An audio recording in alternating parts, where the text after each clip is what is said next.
Oh, episode 3. Here we are. Episode 3. Here we are.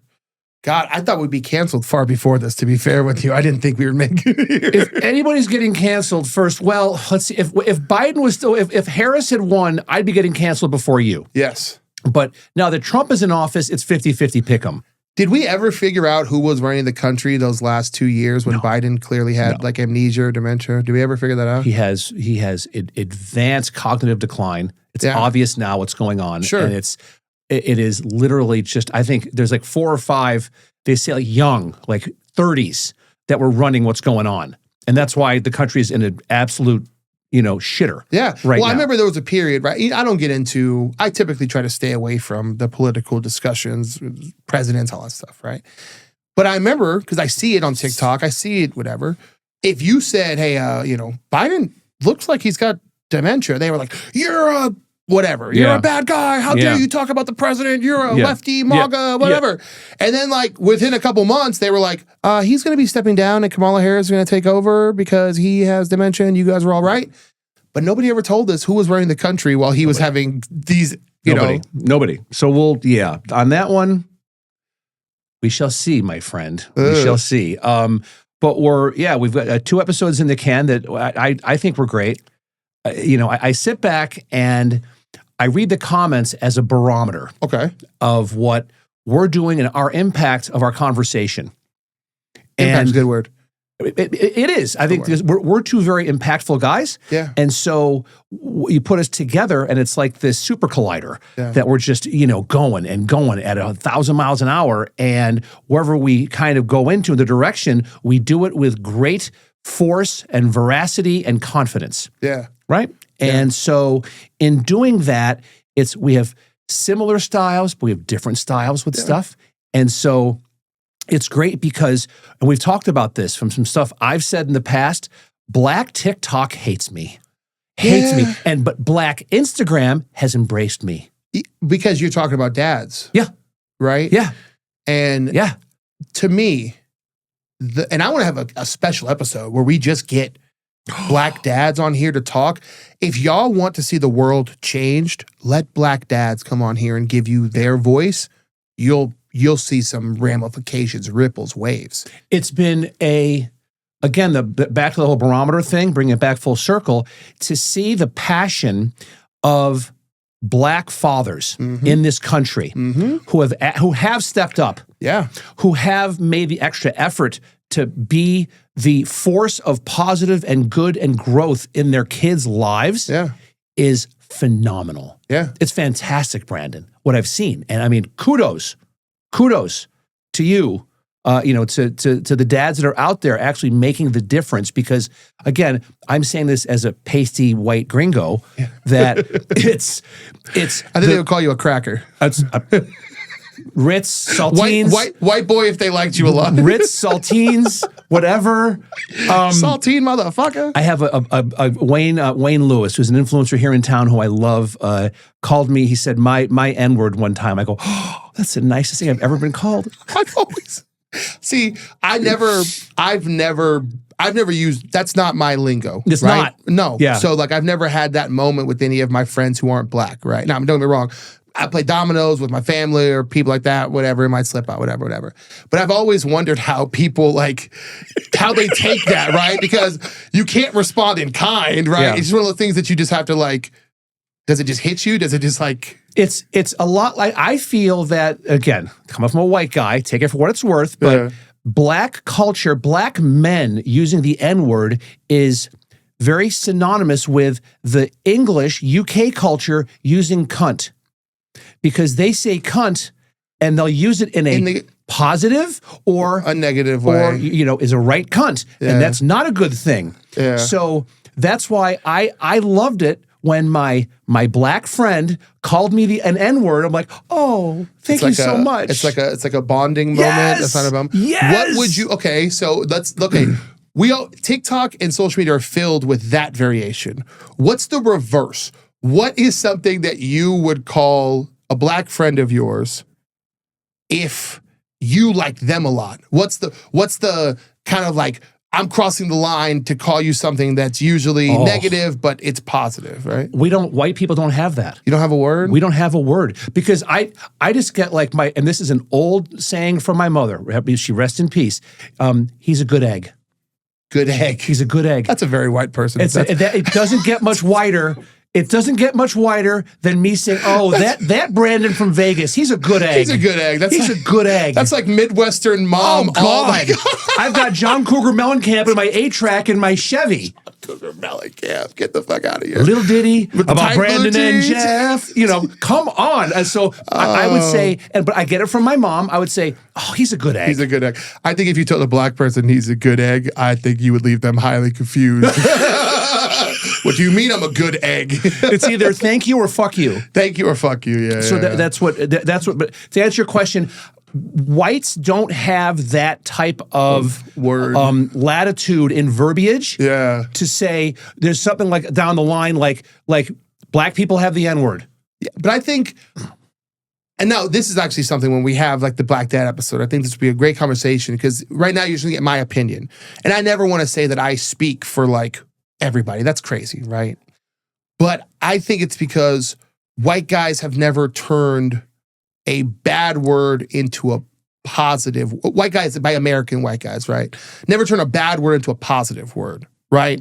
Where it's like, you guys don't have like the bomb. That's black people being like, this is something awful. Let's make it something positive, right? That's a huge part of our culture, taking things that are usually have like a negative connotation and reverting them to a positive one. That's kind of like, that's one of our biggest things. Right. I don't know how it became one of our biggest things, but it's one of our biggest like cultural things. We take, like shit is bad, right?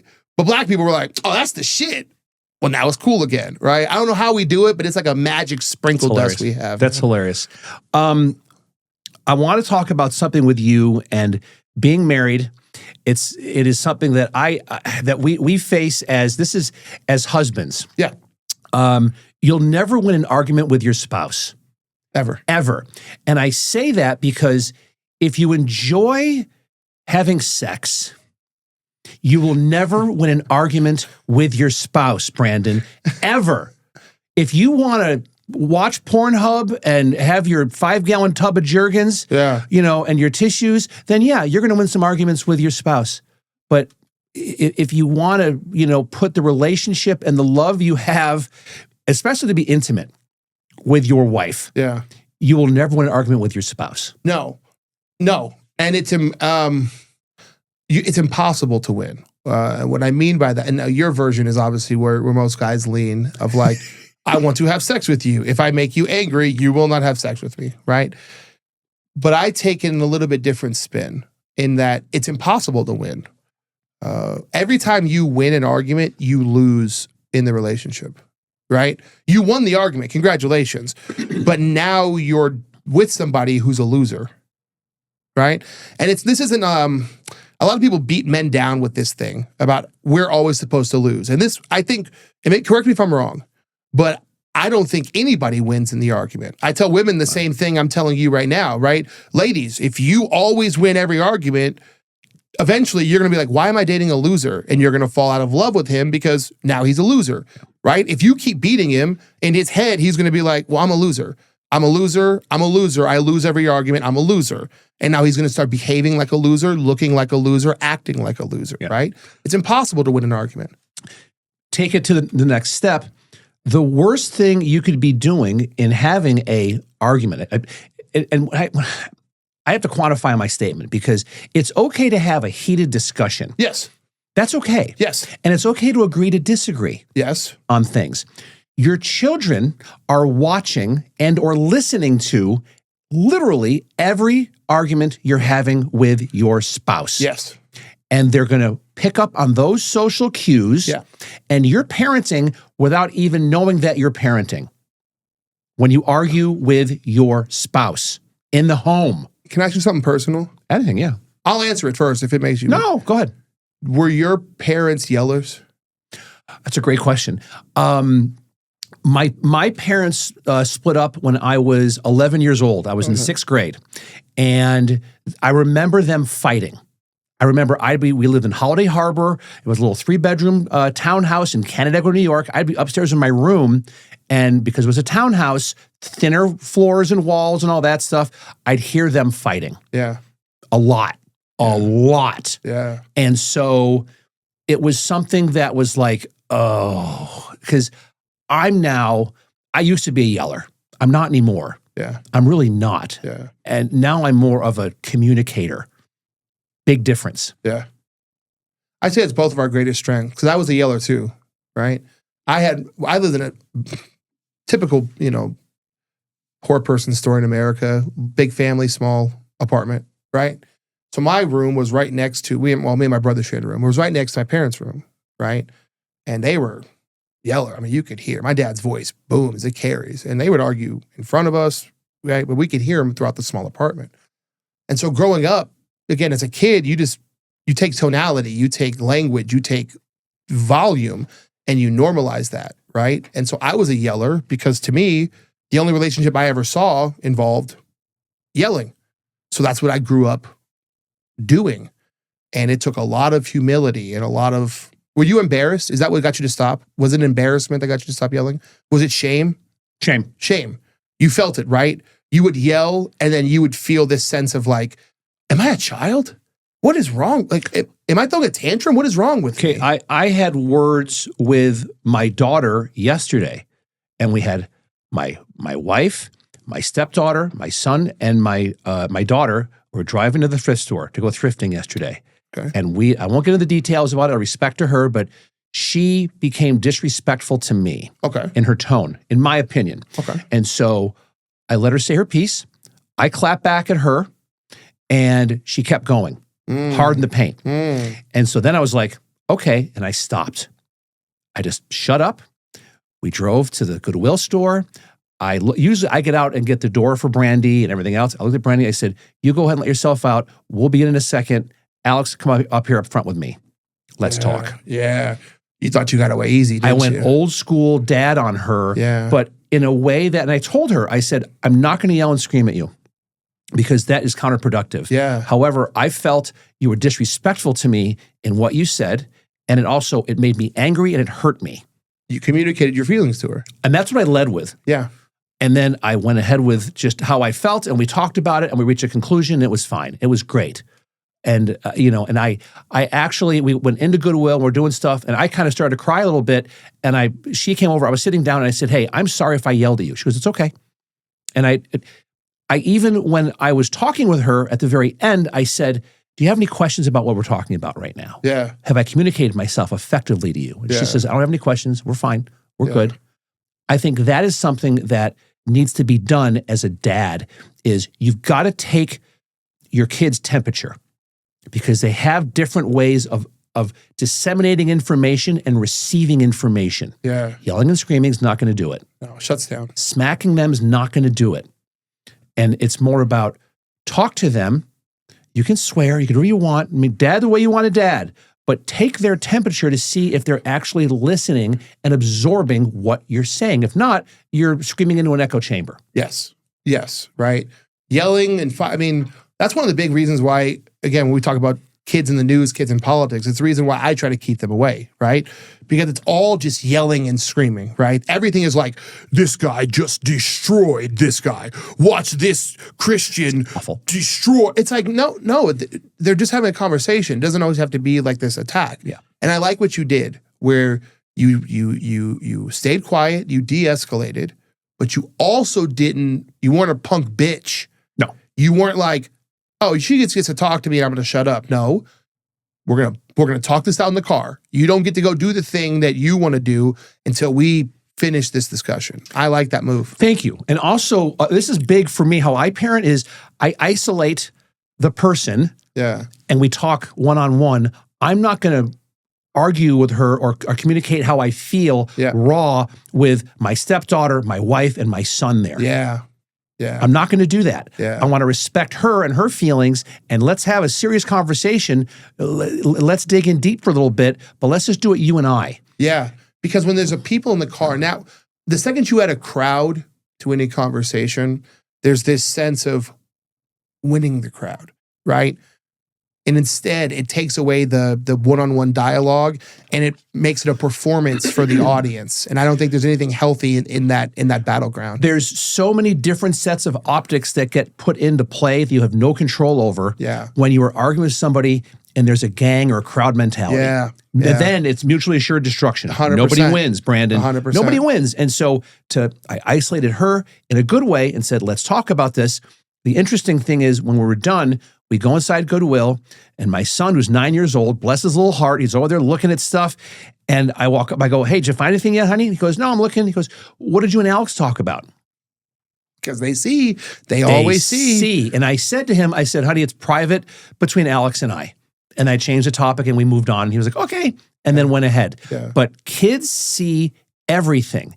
And one of the things when I knew my previous marriage was going down the shitter is when we were having open, knockdown, drag out, Tyson Holyfield, biting of ears, like gnashing and wailing of teeth arguments.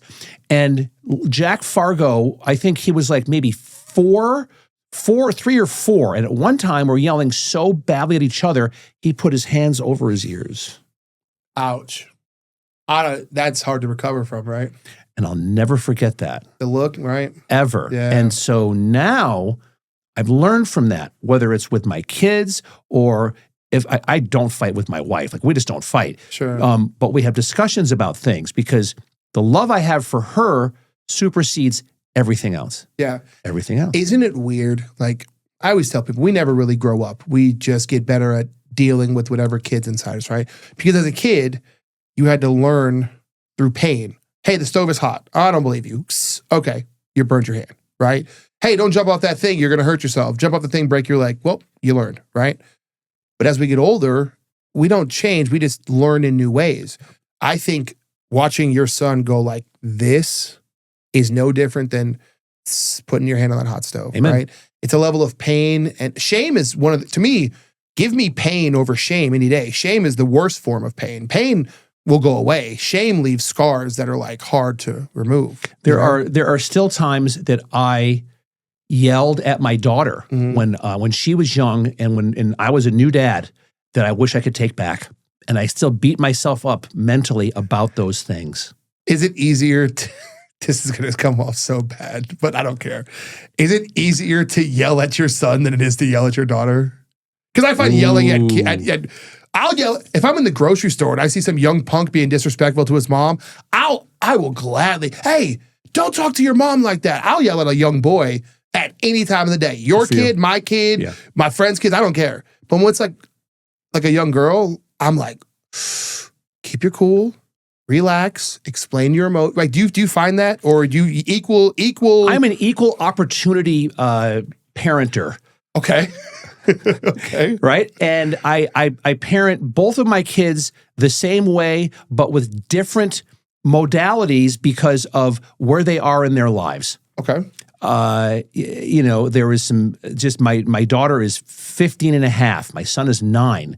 So from a psychological standpoint, from a physical standpoint, they're in different parts of the maturation cycle of who they are and growing. Yeah. Right? Yeah. And so it's an age more than a gender absolutely thing. Okay. Now, if I had twins that were a boy and a girl that were 15, would I treat them the same way? No. No, right. I would parent them differently because of all the stuff going on. But I even, with Jack this weekend, we were talking about, we went for a walk because both of us have some stuff we got to work off. So God bless Inspirata. It's a walkable, friendly community. Yeah. So we had a little walk and we talk. Like I put my phone on Do Not Disturb. It's just him and I. It's Jack and Dad. And we're talking about girls and stuff like that, but he's not there yet. He's just not, like, he's 9 and he's just not there yet.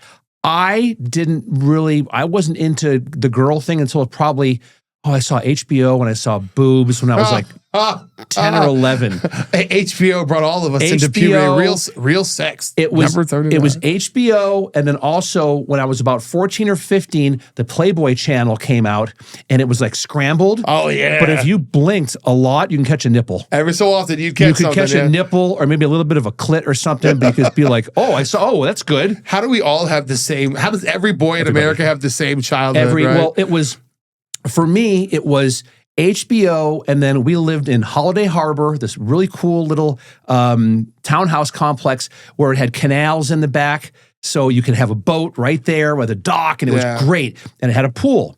And Julie Sager follows me on Instagram, so it's great, was the lifeguard. Julie Sager, and I swear I hope you watch She was my, if you ever see The Sandlot, she was my Wendy Peppercorn. Oh, yeah, okay. Oh, blonde, legs from here to Miami. And I used to make my mom get, I think it was Diet Pepsi in the glass bottles we get from Wegmans in Canandaigua. I'd make my mom get that because I'd bring Julie Diet Pepsi. Loved it. Any woman ever doubts how much men love the shit out of you, Jeff Fargo, just with perfect recall and a joy wider than the current flex friend. So true. Is telling you the first girl he ever saw that made him go, oh, everything's different now. And she knew it. She'd flirt with me, but she was blonde and gorgeous, and the whole thing. Like, she's married with kids, and her husband Rob is awesome. Yeah. I remember we were at a wedding like years later, and shit faced, and I'm like, I used to have the biggest crush on you, and she's like, I know. And I was like, oh. The fact that she leaned into it makes me and her like husband this one. Rob would laugh about it, but it was just, that was my kind of awakening into liking women and bringing it back to being a dad. I always just kind of put little feelers out with my son to say, hey, if you ever want to talk about like how you feel about girls or guys or whatever, we can have that talk. Sure. You've developed, and this is your second try at this, right? So you've developed these mechanisms for how to handle all these people around you, right? Because they're all counting on you to not just lead them, but lead them in a very intense but friendly way. I think that's the best. Is that the most simplified version of being a dad? Intense but friendly, right? Mm-hmm. Intense but like, friendly is the wrong word because we're not their friends. Intense but like compassionate, I guess is the best way to go about it, right? But we still also fail. Let's be honest. You and I both. As much practice, as much time as we spend into thinking. We have a podcast talking about how to be better at this, and we still both, I might yell at my wife on the car ride home tonight, right? We still fail at this. I came across a TikTok video, serendipitously, about this male psychologist, Sam Psychology on TikTok. So shout out to him. He has a good page, right? Where he says, here's 5 de-escalation techniques that I've used to help me and my wife not argue, or at least end the argument sooner, right? Because as you said, confrontation's inevitable. It's about de-escalating and ending it as soon as possible, right? You want to start at 1, you want to start at 5? 5. 5 is my favorite. I'm glad you said that. I was so focused on getting my point across, I didn't hear you. Can you please repeat yourself? What do you think? How guilty are we of that on a daily basis with everything? Especially if we have like ADHD, ADD, and you're racing and you're already answered someone's question and then you're voiding out everything else that they're saying or some point that they're making. And so especially with any type of confrontation with your spouse, and again, your kids are watching, your kids are listening. Yeah. Trust me. And it's so important to take a breath and slow down. Yes. Like when the confrontation with my daughter yesterday, when she started to go hard in the paint, and I talked to her afterwards, and I said, honey, I love you more than you're ever going to know, ever. Yeah. But you need to know boundaries, and you need to have respect for me. Yeah. Because I pay for all of this, I do all of this, I've done this for you. And I'm not bragging. I'm just saying a statement of facts. Statement of facts. But that's important because, right, she needs to learn when she gets older that whatever man takes her from you is going to have those same boundaries. Exactly right. Yeah. And so to go down that road of listening is so critical. Yeah. And especially as a parent, that when your kids are talking to you, the TV's off, your phone is off and put away. Yeah. If your kid comes to you and starts talking to you, whatever you're doing should stop. Yeah. It should stop. Damn, I'm guilty of that one too. And it's something Simon Sinek even talks about it, where he said, just turning your phone off and putting it upside down and putting it on the table doesn't count. You take your phone, gone, Chuck it. Yeah. gone, because you want your kid to know that you are a safe, good place to come to because they're experiencing something. Yeah. And that's huge, that you are open and available to listen, to not just sit there and listen to the point where you're trying to solve something. You're just there to listen. Just there to listen. And it's, I think also, Brandon, my final thought with this whole thing, it's a great point, is also to go back to your kid when they, if they start talking to you and say, do you want me to listen or do you want my advice? That's a good one too. Do you want me to listen or do you want my advice? Yeah. And because sometimes kids just want to talk. Do you do that with your wife as well? No. Really? No. I should. I'm being honest. The thing is, Brandy and I, it's weird. It's weird in a good way. We really don't have, we're so raw and open and honest with you. Like, she's my best friend. We just don't, there's no conflict there.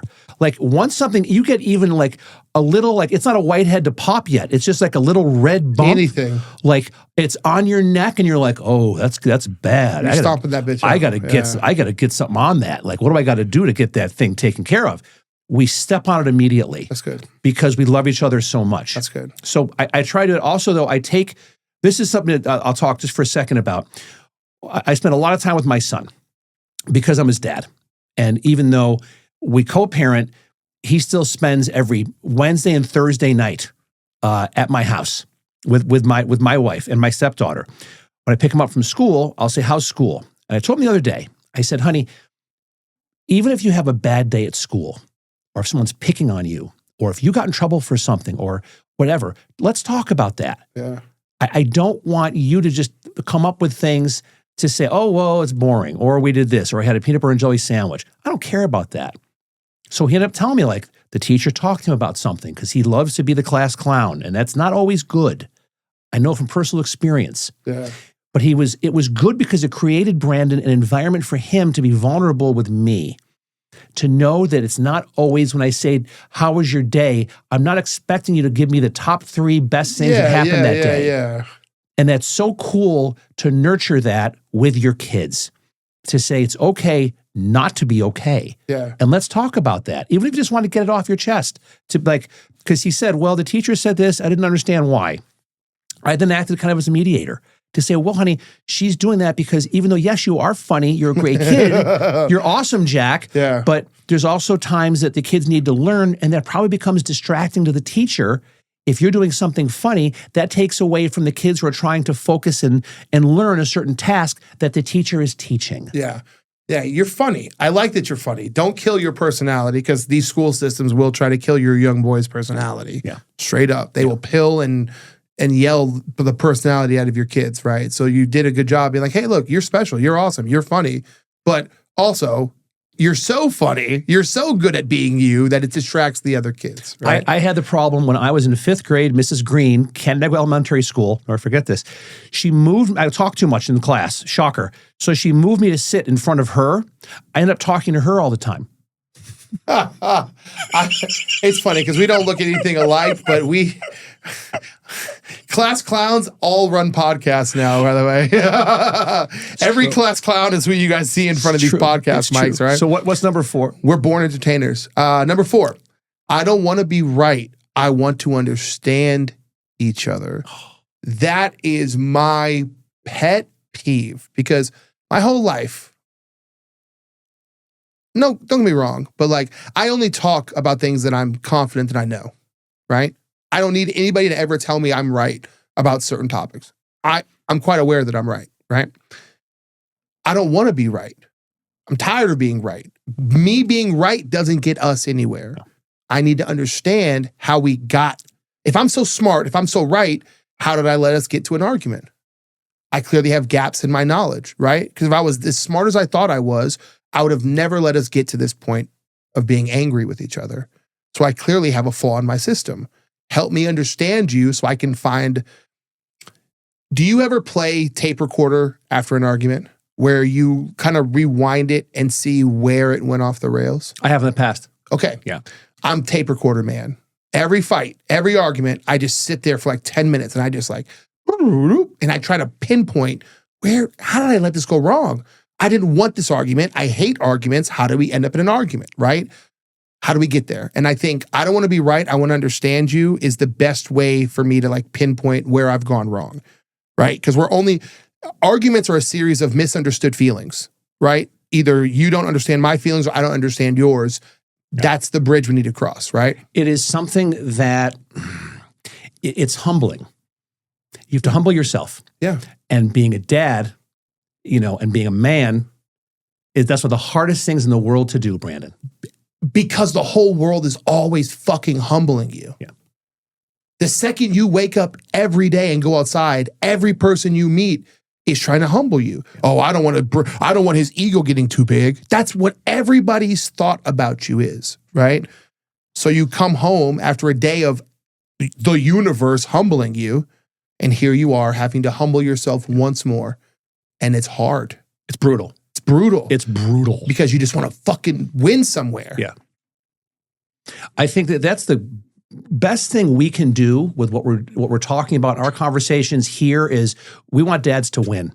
Yeah. We want dads to win every day and to create an environment here. And I've gotten such good feedback from people that have watched our clips, that have watched the full episodes on YouTube. And it's like, oh, it's working. Yeah. It's working. We are helping dads realize your wife doesn't have to be a loser for you to feel like a winner, right? It only works if everybody feels like a winner. I think that's the mentality that you have with your wife now. I think that's why you love the way you talk about your relationship always makes me happy because you realize you're with a winner and she wants you to win and you want her to win. And you guys just keep building each other higher to these bigger and bigger levels. And I think it's beautiful, right? You have found the secret to life. Try to make everyone around you win as much as possible. Bring them up. Bring them up with you. Bring him up. The only time, and again, I'm far from fucking perfect, my God, but I do enjoy clapping back at some of the comments because sometimes it's just like, it's like the Las Vegas 51s are playing the Yankees. Yeah. Because some of these guys come in with some comments, like this one guy came in and he clapped at you. What do you make fun of my chubby ass face? It was something about going to the gym. And my reply back to him was, your chin needs to go do some more bench presses. Yeah, I like that. Because the guy just said no chin whatsoever. Because trust me, if you clap back at my friend or me, I'm going to come look at you and I will use 30 years of social media experience and I will fucking come at you with a Hattori Hanzo sword. Yeah. Please understand all the frustrations that we are not taking out on our loved ones. You are the perfect target for my pettiness and rage. Please understand. I will come at you with a fleet of fucking nuclear class destroyers. Joe Rogan has this good thing on his podcast where he talks about, brother, I have to go to the gym. I have too much anger and rage and anxiety that I need a punching bag. I need something to just let loose on. Yeah. And you haters are the metaphorical punching bag. I have to hold back on clients. I have to hold back on friends. I have to hold back on everyone around me, but I don't have to hold back on you. No, at all. And that is something that both you and I are just very good. It's like playing a Stradivarius fucking violin, man. Yeah.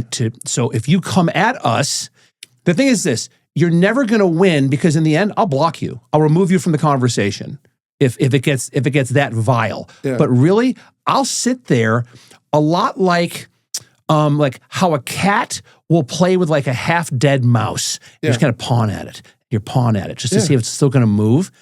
That's what I do. Yeah, it's called, the kids have a word for it. It's called engagement farming.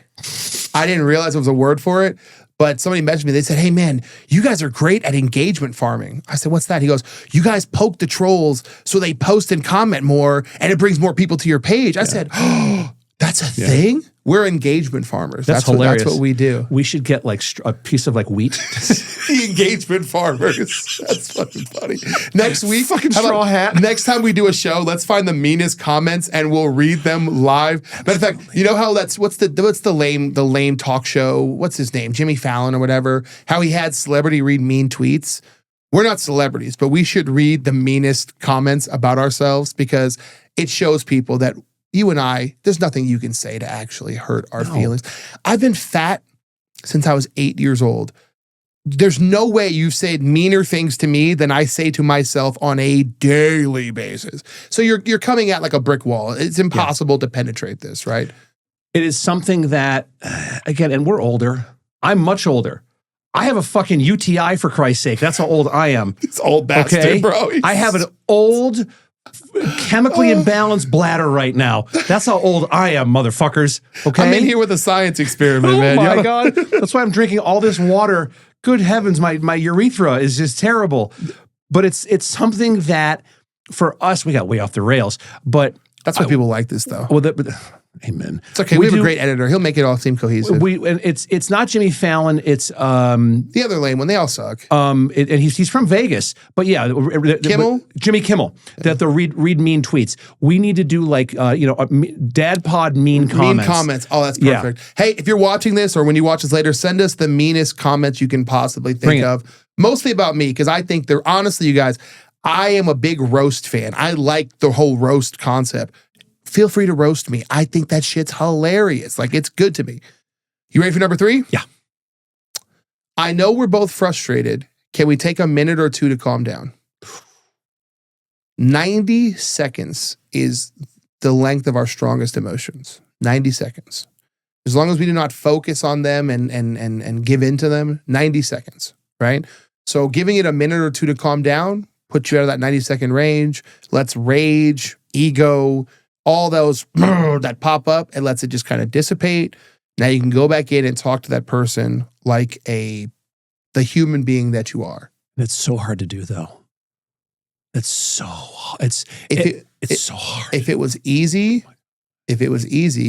everyone would do it and we wouldn't have such shitty relationships out there. Absolutely. Right? But it's hard. It's something that, again, being from an East Coast guy, being from upstate New York, and where it's very volatile, and the shit talking is, again, like roasting, like going off on each other. That's just part of, like, when I go home to see my dad, I see all my friends, you bust balls with people. But as I've gotten older, I don't do it as much as I used to because I'm like, wait a minute, that's not that funny. Like, I'm not going to pick on somebody like it, or I don't like getting picked on like that anymore. I'll take it. Like, I'm good with it, but it's like, let's talk about like good stuff. Let's pick each other up. Yeah. See, this is a two America situation because black people find that shit endlessly hilarious. We will find your most minuscule insecurity and turn it into entertainment. It's a sport. It's an art. It's just, I don't know if it's right or wrong, but I do not feel that way. But it's right for you, and that's awesome. But that is something I think that maybe black people have an unhealthy relationship with each other. We need to talk about. This could be our coming out moment of being like, maybe we should talk to each other better. I don't know, but I do know that, like, roasting each other, you can go on YouTube and there's like these roast battles that get millions of views, and it's just all black guys doing it to each other, right? So maybe I've just come across a conclusion that I wasn't ready for right now. Fargo, we're having therapy live on camera. That road that we didn't want to go down. I'm here, man. You want number 2? Yeah. I don't want to fight with you. Let's figure this out. How fucking simple.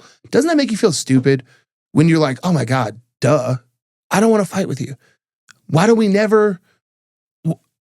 those words ever come out? I don't want to fight with you. Like, I don't. I genuinely don't. It comes back to the 90-second rule that you're so predetermined from your culture, from your parents, from your upbringing, whatever, that this is how you engage whenever you are met with adversity. Yeah. And a lot of times it's fight. and you fight with the ones the most that you love on the hardest is what happens. And that's a tough one. And it's something, again, as you get older, I don't like fighting. I just don't like it. It's so draining. It's exhausting. It's exhausting. It's exhausting. And for me to have words with one of my kids, I now really try hard not to yell and scream or smack them or whatever. I just don't do that. The vulnerability that it causes me to share my feelings is now less painful than the shame I get when I don't, right? And to me, that's ultimately the balancing act. Do I want to share my feelings every time? No, that sucks. I'm a man. I want to swallow them, drink them down with whiskey, and pretend they don't exist. I'm like an old school East Coast Catholic. I just want to drink my problems away, pop a gummy, and just pretend I don't feel anything at all, right? But sharing my feelings is less painful than being embarrassed or ashamed of my actions. So for me, that's always like in the back of my mind of like, I'm basically just running from one pain. I'm utilizing one pain to cover up another pain. Right? You're borrowing from Peter to pay Paul with your feelings and with your emotions. Put me on. If you are transferring pain from one place to another, the pain's still there. The pain hasn't gone anywhere. The pain hasn't dissipated. Yeah. It's something that you need to be able to confront the pain, deal with it first. Like, how am I going to communicate this effectively with my child, with my spouse? Yeah. Since this is Dad Pod, it's with your kid. Like, for me to say, and I would say this to any of my kids, I did it yesterday. What you said upset me, but also hurt my feelings. Yeah. Oh, can I share with you a quick story? Okay. Yeah. You know me, I always have a timer in the back of my head, right? It's exactly what you're talking about. I tell my kid all the time, I want you to need me so badly. But my job is to train you to not. But I want you to. Like, I love when you need my help. I love that, right? And so she knows how I feel. There's this assignment, this English assignment, something I'm very good at, that she told me she needed help with. And when I brought it up, she lied to me. She said she did it already. I said, okay, show it to me. And finally, by pushing, she goes, well, I didn't do it. I said, why didn't you ask for my help? I started to get upset, right? I could feel that monster building up. But for some reason, it's so much easier not to get upset at your kids than it is. Because if my wife had done that, it might have sent me into a rage. But some reason with your kids, I was like, I'm not mad, but I need you to know you hurt my feelings. You know how bad I want you to need me. And this was a chance for me to do that, and you took that from me. You stole that from me and lied about it, and that hurts my feelings. And I could see the shame wash over her, right? That same shame that I would normally feel, I saw her feel it, you know? And so she ended up letting me help with the assignment, but it was like, I was so proud of myself. I communicated. I said, look, I'm not mad, but you've hurt my feelings. I'm not Superman. I took your advice. Remember you said I don't have to be so tough? I said, I'm not Superman. Right? It's great. I'm strong, but you still wounded me. Right. And it worked. That shit that you told me the first episode, it worked. Vulnerability is something that will always help you win as a father. And I mean, showing vulnerability to your kids, always, to show them that you are imperfect. You have more life experience. You have more time on this planet. But you're still an imperfect person striving for perfection every day. Facts. Every day. That's Facts. it. And that's all we can do. And the more we can share those imperfections with our kids, then the wheel turns, the more they'll be able to be comfortable with their imperfections and not look at TikTok or Instagram or YouTube for all the perfection stuff that's out there. That's all horse shit anyways, to go, I'm okay being not okay. I'm okay being not okay. It's okay. The two things I think people need to be okay with is, one, not being happy all the time. Doesn't mean you're sad or depressed. Just means you're not happy all the time. And like not being entertained all the time. Brandy said I'm so glad you brought that up. So yesterday, my kids were with us for the weekend. And I have not felt well because if I haven't mentioned it enough, I'm 55 with a fucking urinary tract infection. Thank you very much. And so I'm in bed. I'm in bed drinking water and cranberry juice. You're like a used porn star. I really am, dude. I'm John Holmes with a micro penis with the same kidneys. You're like a retired male porn star. I really am. I'm a retired male porn star without the bushy mustache and without Boogie Nights. We've got the beat up Stingray, the Corvette that he had. Your dick is just giving you all the consequences of your actions. My dick is now an untethered sail. It's all it is. It's all it is now. And it's like, okay, Jeff, what are we doing now? Oh boy, this hurts for some reason. My dick is like Normandy. It's just awful. It's just landing on the beach. It's like the first 10 minutes of Saving Private Ryan. You're just shooting at takes now. That's all it is. Tom Sizemore is getting jars of dirt from my balls. Like it's just bad. And so God, I fucking lost what I was goddamn talking about. I know, it was more funny to talk about. It was more funny to talk about that. But I just think, just to put a button on where the whole thing with vulnerability, it is you need to be comfortable being just to show your kids to say, hey, what you said hurt my feelings. Yep. What you said hurt me. And when you say what you said, be specific to go, hey, when you said blah, blah, blah, blah, blah, blah, blah. And when you said that I don't do this for you, or I don't do this for you, or I don't meet these expectations, actually, I am meeting those expectations. You just don't see it. Yeah. And we can agree to disagree. It's okay, but that's what's happening. Yeah. It's the most powerful tool. I don't bring it out all the time, right? Because my feelings aren't hurt all the time. I'm still tough, right? But it's the most powerful tool in my arsenal to just say, and I'm doing it for me. It's calming my rate. I'm telling myself, you're not angry. Your feelings are just hurt. It's okay. Right? I'm telling it's a great way to look at it. I'm telling it to myself more so than her. It's a great way to look at it. Yeah. Number one, and I really like this for multiple reasons. I realize I reacted instead of responding. Can we start this conversation over? I fucking love this. Yeah. If anybody ever says anything disrespectful to you, forget your spouse. Anybody in the world, the easiest way to embarrass that person is to ask them to repeat what they said, right? Saying it once for kicks or humor, whatever, they'll slide it out.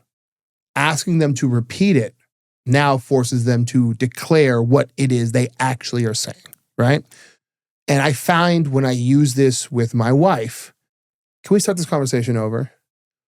The mere act of starting over allows me to just not be angry anymore. It's like, okay, no, wait, hold on. We were doing this wrong. Let's start over, because now all of my focus is not on being right. It's on getting the conversation right, right? The second you start over, you're acknowledging you've done something wrong. Why else would you start over? You fucked up, right? Just by merely starting the conversation over, you're starting it from a significantly better point than the previous one. To have the power of hitting the reset button, is huge.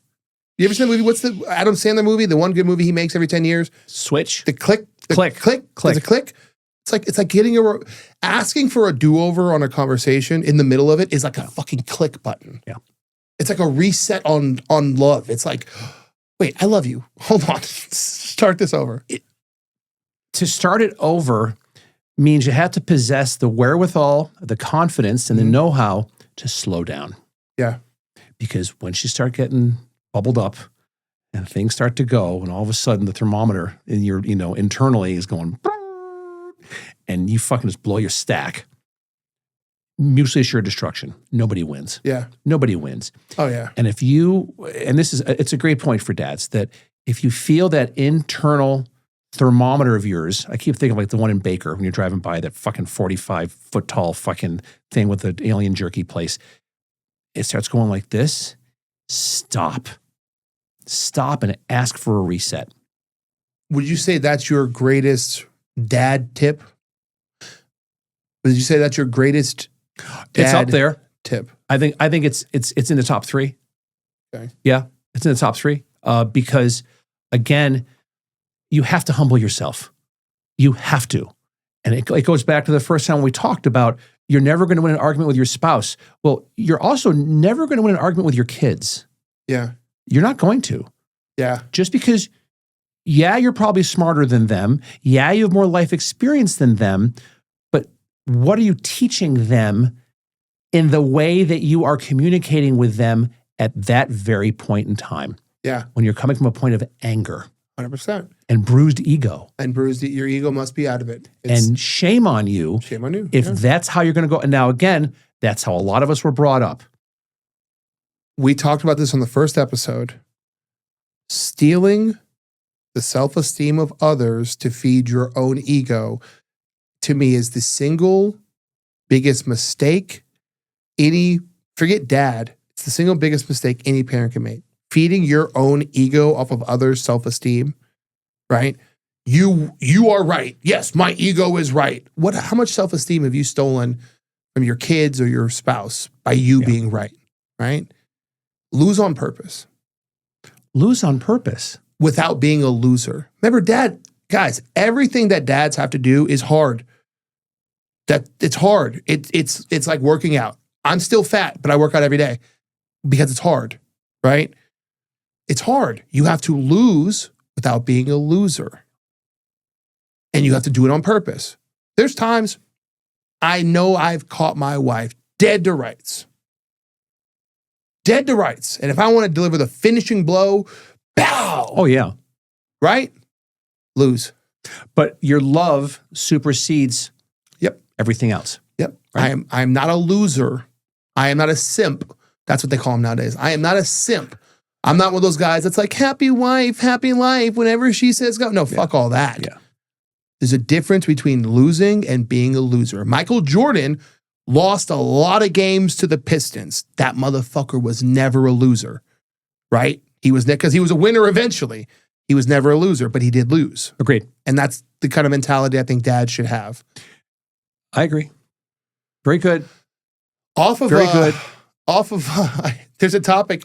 You and I always have to, being a dad is a blend of like being the most serious person on earth, but also having a 12-year-old sense of humor, right? That's why we make dick jokes and stuff. There's a topic I've been wanting to talk to you about, right? But I didn't want to go episode 1 because I didn't want to, we're not the whatever podcast. We're not fresh and fit. We're the dad pod, right? But there is something that I've been dying to talk to you about this, okay? I can't believe it's coming out of my mouth. 28-year-old me would slap me in the mouth for saying this. I've reached the age where I think girls dress too sexy, right?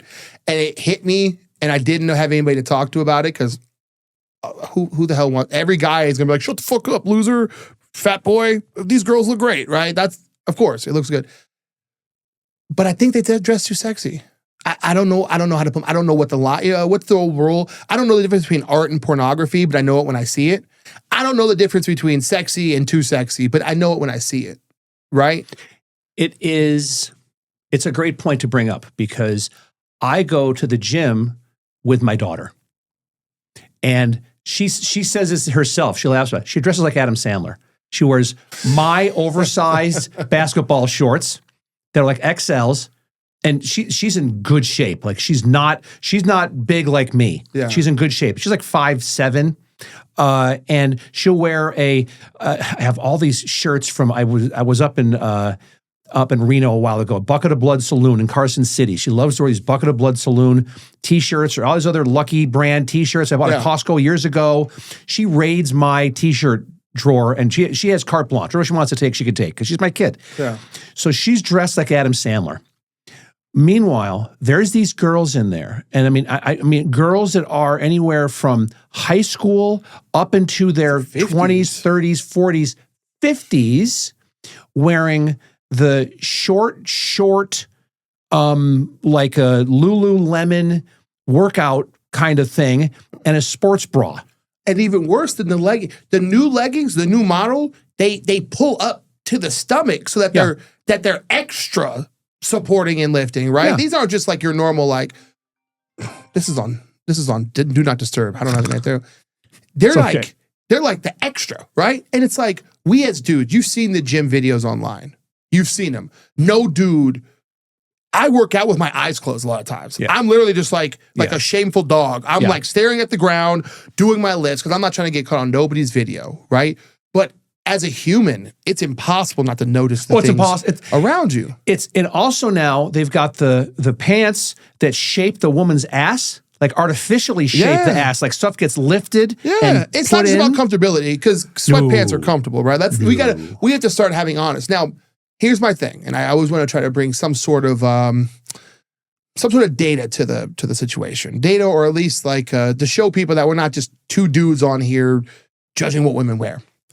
In the 1950s, they introduced the first bikini, one piece, and it was, oh my God, shocking, right? And then was the two-piece bikini, then was mini skirts, then was thong bikinis, then was short shorts, then was cocktail, right? Whatever your mom wore is no longer sexy. And your mom felt that way about her grandmother, your grandmother felt whatever. Each generation, women have to wear shorter, skimpier things to be sexy, because if your mom wore a two-piece, that's not sexy anymore. So my question has always been, what's too sexy? If each generation of women have to out-sexy their mothers, where's the line, right? At what point are we just walking around naked? I'm lucky that my daughter isn't dressed that way. Yeah. If she did, I wouldn't let her leave the fucking house. Oh, yeah. I would not let her leave the house for obvious reasons. But you see it, and again, you don't want to be creepy, but also like I look at girls. You admire the female form. My wife knows that. She's totally cool with that because she knows it's like I look, but I go, nope, my wife's ass is still 1,000 times hotter than that woman's ass. Sure. Right? But like I'll still look at stuff and go, attractive, but move on.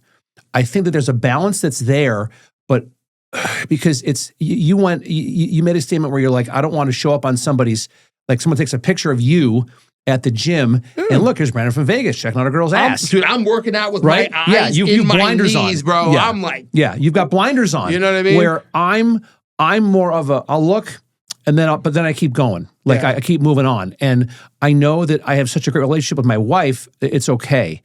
But what's the message that's being sent by these girls that are dressing like, they're getting, it looks like they're getting content for their OnlyFans page. Yeah. Is how they're dressing. I can't tell the difference. For the first time in my life, I can't tell the difference between what's word are we supposed to use? I can't tell the difference between the salacious women and the women looking for serious relationships, right? Like, back when I worked in nightclubs, there was a period around 2015 where the working girls started dressing like normal girls because normal girls were dressing so sexual that the working girls were like, we can't keep up with this shit, right? Their dresses and our skirts are even shorter than ours. Yeah. Damn, right? So we reached a point in the mid-2015s where even working girls started dressing normal because they couldn't keep up. And that was 10 years ago, I have hope, though, because you said something perfect earlier. My teenage daughter, same age as yours, is also an Adam Sandler kid. And there's a famous little pop star, Chanel, oh shit, Billie Eilish. Billie Eilish dresses like a 90s skater teenager, baggy clothes, right? And so I see, when I picked my daughter up from school and she has the sleepovers, all the girls dress in like the Adam Sandler style, the Gen Z style. And I have hope that these girls are going to like reset the norm. To co-sign what you just said, I took my wife and all three of our kids out to dinner. Went to Good Pie. Damn, you rich. 3 kids. Downtown. Oh, good hell. Dude, it was bananas. Love Good Pie. Love it. Well, because we go to LVA for a thing and it's right there. So now that's become our tradition. We go to Good Pie and their white pizza is really good. But of course, I'm always looking around. I'm a student of sociology and of culture and of people. Of course. And so I'm observing, looking around. This is a Saturday night in the Arts District of Las Vegas. It's bumping. Like It's a bit more risque, right? all this stuff is going on. You would think so. The guys are wearing like these long, baggy jeans, like baggy, like almost bell bottom. Like the Jinkos, yeah. Like the Dragon Fighters. And I'm like, what the fuck? Like, and I'm like, whatever. You know, I'm wearing my golf pants from Costco. Yeah, and, right. and this sweatshirt, right? And my Chuck Taylors. Like, okay, that's me. But even the women were wearing what looked like mom jeans for the most part. I'm like, this, and so it's more like the Adam Sandler look is literally, you know, permeated throughout the Arts District, which is a pretty hip, vibey area of Las Vegas. That is, the Arts District is, I grew up in the Arts District, okay? That is where girls have always felt the most comfortable to wear whatever they want to. It's like going to EDC down there. Wear whatever you want to, nobody cares, right? And it's awesome. Like, it was wonderful. It was a little bit late, but again, the way people were dressing was like they just took a nap. Is that Gen Alpha? Is Gen no idea. Whatever that, not Gen Z, because I think question. Gen Z is like the 20-year-olds, whatever. Right. I think the generation after that is where we're going to see, to answer the question of is there such thing as too sexy, I think our generation or millennials, whatever, and then Gen Z have pushed sexy to its like logistic finale. I don't think you can have shorter shorts or bigger BBLs or bigger boobs without just being naked at this point, right? So I think the reset is coming. I think we can visually see it. I love it because, again, for my wife and I, we love to go to South Beach. Yeah. Love it. Love the food, love the culture and all that. But you look how people dress in South Beach, which is much more risque. Yes. And the BBLs. And I didn't know what a BBL was until like a year ago. I had to Google it. TikTok put me on. I had no idea. And so you look at that and go, ugh. But then you look at the Arts District in Las Vegas, Nevada, and how people are dressed more comfortably. Yeah. It's not for it's fashionable, but it looks like they're dressing for comfort. Yeah. It's far more comfort. It's far more comfort. I love that. Yeah. And I'm cool with my kids. And like from my stepdaughter on down, 16, 15, and 9 being out in Las Vegas on a Saturday night at 10 o'clock at night having pizza at a place for dinner. Because they're not, like, we have to admit it, as good as we are at parents, at a certain age, especially around 15, there's bigger, more powerful influences out there. I don't know if this is funny or sad, but let's try to laugh at it all the same. The other day, we're joking about TikTok trends with, the kid, and she's just like, what's Haktua? I've been prepared for almost everything in my life, right? Trying to diffuse and deflect that conversation was like an instant bloop in my stomach. I was, it's nothing, just silly stuff that, like people do on TikTok. It's nothing serious. I just blew it off and then kind of just like redirected into like, hey, you want to watch a movie? But I went to bed later that night and I looked at my wife and I'm like, what are we supposed to do about that? Right? Do you know how many bad parents it took to get to Haktua? Like the guy who asked her that question, who raised that? Who raised that to ask a strange woman on the streets, hey, how do you give a blowjob, right? Or what? Yeah. Who would ask that question of a young woman? And then what parent did it take to raise her and say, yeah, let me tell you exactly how I like giving blowjobs to millions of people on the internet, right? Like, how many dads had to let people down for Haktua to be something that my 15-year-old kid is aware of, right? Like, how many failings did it take for us to reach that point? And what are we as dads supposed to do about that? I'm going to challenge you on how you handled it as a friend. Diverting it or just saying, oh, maybe it's nothing, don't worry about it. She's smart enough to know that that's not the answer. And she's going to, friend to friend, she's going to find out what it means by but fucking Google it. ChatGPT. She can look and see what it is. Yeah. If it was me, I would have said, like if Alex asked me, said, Dad, what's Haktua? And I'd say, honey, it's a She's referring to a sexual act that's supposed to be done intimately by people that care about each other. But she's saying it more as a superficial sexual thing that is very much not intimate. And that's not really what sex is all about. See, this goes back to our boy versus girl thing. If I had a teenage boy, I'd have been like, oh, bro, she's talking about blowjobs. You're going to figure out this soon enough. Don't be looking at it now. It's not for you. But if you ever want to talk about it, I got you. Right? To me, it would have been an easy flow of the conversation. Hey, bro, this is what it is. Right? With her, I'm like, heart in my chest. Yeah. I was not prepared for this. Yeah. Life did not prepare me for this moment, or I'm inadequately prepared for this moment. Yeah, which is fine. It's something like that. Also, what I'd recommend to anybody is, again, hit that reset and go, you know what? That's a question better asked of your mother. And then give your wife, partner, whatever, a heads up and say, hey, just so you know, insert child's name here is going to be coming to you asking about Haktua. Yeah. That's me. That's what I would do. The more talking to you about it, I let my ego get in the way, where I always want to have the solution to the problem, right? The easiest answer, or the most helpful answer, would have been like, hey, talk to my wife about it, right? That would have been it. But I'm such like a, look at me, I can handle everything, that I think I honestly, now that I've talked to you about it, I feel like I let her down. I feel like there was a better way that I could have handled that. I don't think you let her down. I think that there was just a better way you could have handled it. It's not a question of who got let down. Give yourself grace. I think it's more about, what did you learn from that?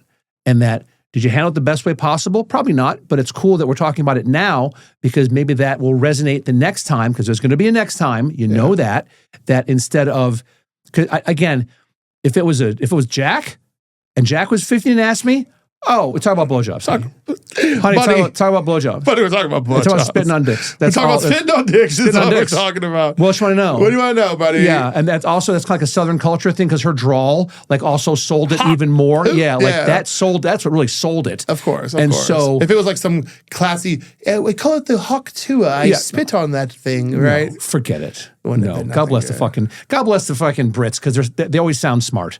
And even when they're calling you a cunt, it's still, they still sound... You're a pasty cunt. Infinitely smarter than us whenever they say something. So, but I think that I stay in my lane with my daughter. Mm-hmm. And my daughter is a carbon copy of me. Like, if there's ever people say, oh, my kid's a mini me. I'm telling you, when I say that my daughter is a mini me of me, she's a mini me of me. Yeah. And so I've always told her, if you have a question about something, whether it's with guys, girls, whatever, I don't care, come to me and let's talk. I'm happy to have that talk with you, but she's probably go to her mother. Like, she's more likely to gravitate to her mother with that kind of stuff. Yeah. And I'm okay with that too. As long as she gets a solid, honest answer. Yeah. But to deflect it doesn't help, especially now in the technological age that we're in, because if you don't give them the best informed answer, it might not be the right answer, but the best informed answer, they're going to go somewhere else. I know. And then they're going to get in the habit of going somewhere else to find that answer, Brandon. Yeah. No, you're right. That's all. You're right. I'm an analog dad in a digital world, right? We talked about that. I come from an era where, like, if my parents wanted me not to know something about it, I just wouldn't know nothing about it, right? I didn't have TikTok and Google, right. There's something I want to talk about, and this is, it was notes that we were making ahead of time. Okay. Is my feeling is that kids' respect of parents is dead. It's gone because they've been coddled so much. There's no backstops put in place. Yep. When you were younger, when I was younger, you get lippy, you felt a hand in the back of your head as fast as fuck. Or whatever your currency was, whether it was your allowance, or one time before I had my ski pass to Bristol Mountain, my night pass, my dad cut it up because I fucked up with something. And I couldn't ski the whole season at night. Cut that shit in front of you. Oh, yeah.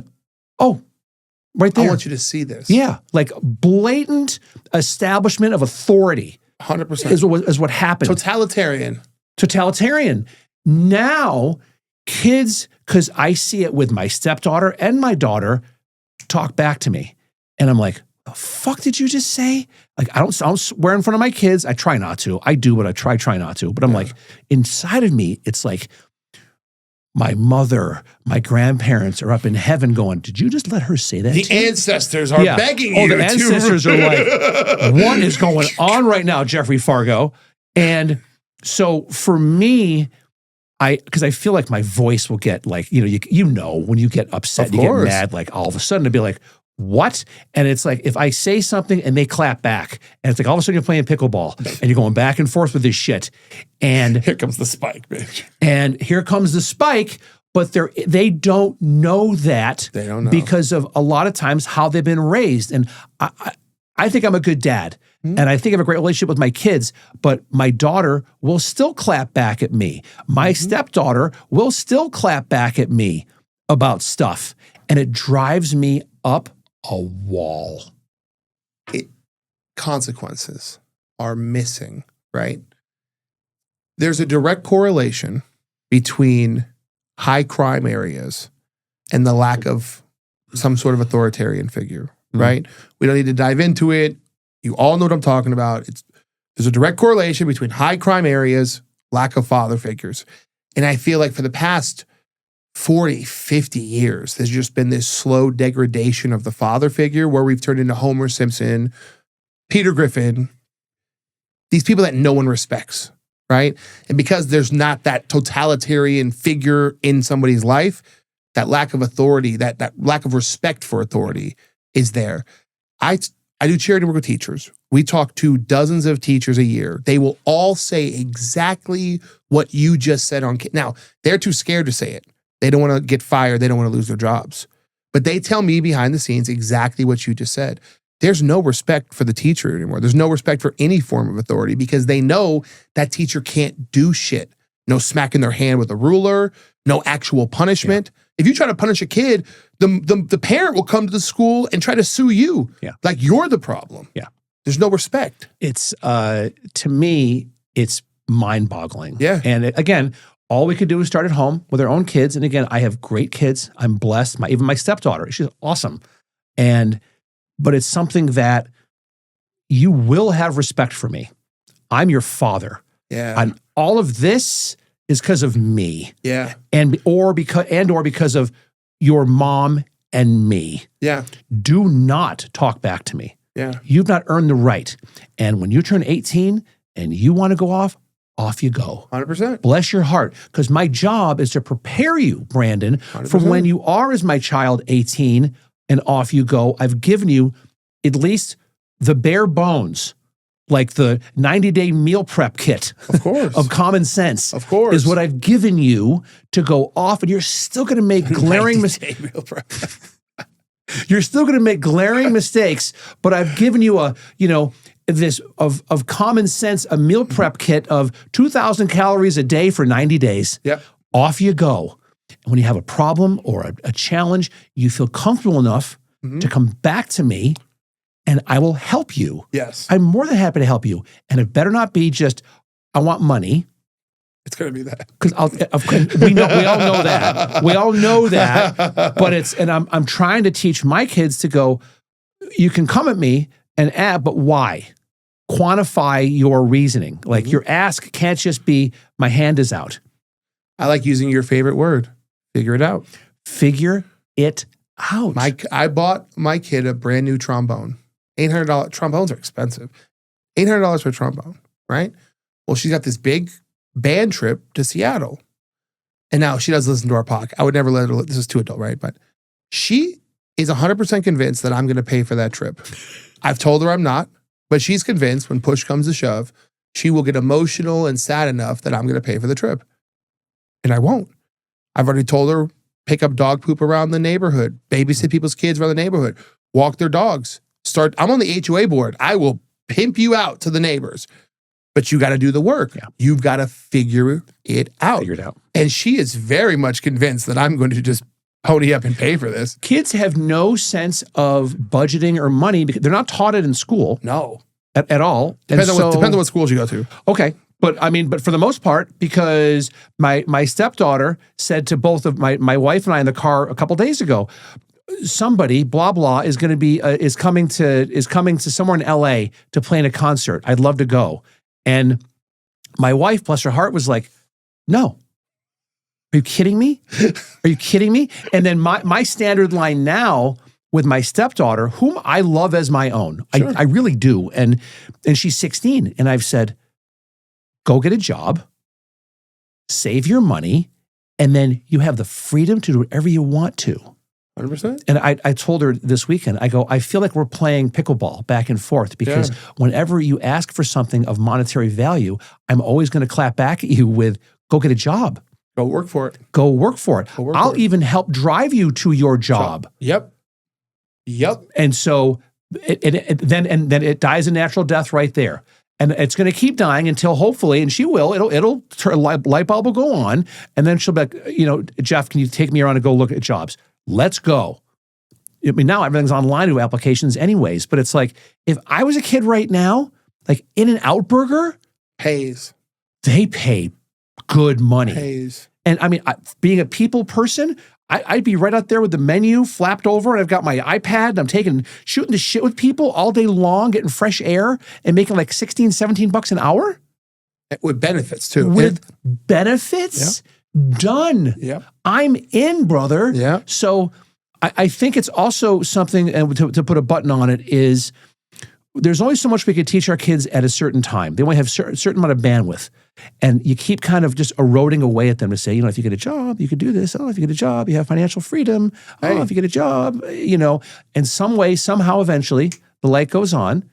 And that's what they'll, that's like, I'm talking to my son, we're on our walk. He's talking about crypto. He's 9.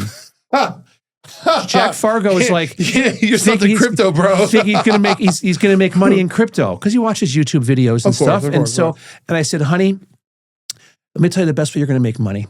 And it's the hardest is you're going to work at a job and you're going to take your money. I'm going to teach you how to invest it. Right now, he gets paid $1 to go to the mailbox and get all the mail once a week. We give him a Trader Joe's bag, the paper bag. He goes out and stuffs everything in there and brings it back. He gets $5 every week. He goes out in the back and picks up dog poop. Okay. And we have a pity. And she likes to poop. So those are like small coffee tables and end tables that are out there. Like if it's petrified, you got to pick it up horse mounds. If it's petrified, you could like you could put your bottle of water on it if you want to. And so, but he now has he calls it his vault, is his plastic little safe he's got in his room. He says, I have like $220. Honey, that's awesome. Good on you. I go, we're going to go, my friend Olga, who's my personal banker at Chase, we're going to go meet Olga. And I mean, you could do it online, but I want him to see the whole process. Olga sounds like a Russian dominatrix. She's actually from Peru. Olga? Yeah, I know. And she's from Peru. She's great. Shout out to Olga. Yeah, Olga's awesome. So what does your kid do with the money? So what we do is, right now he's stashing it away. About a year ago, we bought 1 share of Roblox, which has done well. Like, it's done really well. And so he's like, well, I should buy more Roblox. I said, honey, we could do that, but I'm going to teach you about diversification of your investments. Okay. And we're going to have some, just leave it in the bank. Other stuff, like I go with Fidelity. And I go, we're going to start a little fund. We're going to look at probably like anything that's Mag 7, that's tech heavy. We're going to put your money in that for right now. Because you can afford to do the ups and downs being 9 years old. And we're going to start putting money every single month into this for you. And then you can start, when you get a job, you can also start putting more money into it. That's smart. And so that's how I'm teaching, because I'm awful at money. Full disclosure, fucking terrible at it. Yeah. But it's I gotta go meet my tax guy right now because I'm awful with money too. Start with that. And so it's like, but I want to be able to teach my kids to be better at what they're doing. And that's it. That's all we can do, man. Yeah. That's it. I think, I know, that's ultimately what we're trying to do here. This is never you and me sitting here saying, we're perfect, follow what we're doing, right? We have a platform. For some reason, our audiences have given us this platform. Yeah. And we're trying to do our best with the platform that we have, right? Agreed. And it's just dad sharing knowledge. Every time I sit here with you, I learn something. Whether you know it or not, I implement your techniques with my daughter because you've been through this before. Thank you. It's like if a guy who the other day, I was at a mobile home, one of those $1 million resorts. Dude driving by yells, he goes, hey man, NVIDIA's down to 116. I just bought 50,000 shares. I opened my Robinhood app and bought, I couldn't buy 50,000 shares, but I bought 50 shares of NVIDIA real quick. If this dude who's been doing it and clearly lives here is doing it, why would I think I'm smarter than him? Exactly right. Right. And that's how I treat this. You tell me, hey, be vulnerable with your kid. All right, Mr. Expert, I'll do it. Yeah. And it worked. Right. And I think that's what we're trying to provide to the dads who are listening. We're not experts. We're just, we've been through this before. Yeah. Try it, see if it works for you. I definitely want to, and we'll end on this. Like one of the comments was, you should get some dads on there or something like that. Came on, I'm like, we are dads, you motherfucker. Yeah. Like it was hilarious. And so if you're out there and if there's things that resonate that we've talked about, let us know. Drop it in the comments. If there are topics that you want us to touch on, drop it in the comments. Yeah. Let us know because we will go after those. And we're going to start doing some live streaming. A lot of people have reached out like, are you going to be on Spotify and all that? I go, we're just getting stuff still dialed in here. Yeah. But we're going to be Spotify. We're going to be, Apple Podcasts, whatever, all the streaming shit. Eventually we'll get there. For right now, we're just YouTube. Yeah. We got a little audience on YouTube and that's okay because and I can't get over how on TikTok, it's like, hardly anything. Like the last one, I got shadow banned. I swear. But Instagram loves us. Sure. Instagram loves us. Thank you, Instagram. Instagram supporting us hard, man. Supporting us hard. It's and so I just think that I love what we're doing here. Mm-hmm. I love the road. It's very cathartic for me. It's to be sitting here and talking and just sharing, life advice and wisdom. That's it, man. I agree, man. Thank you for always doing this with me, Mr. Fargo. My pleasure. Leave us a comment below. We want to hear from y'all. This is good shit, man. I'll see you 2 weeks from now. 2 weeks from now, we'll do it again. God bless, sir. Thank you. Yes, sir.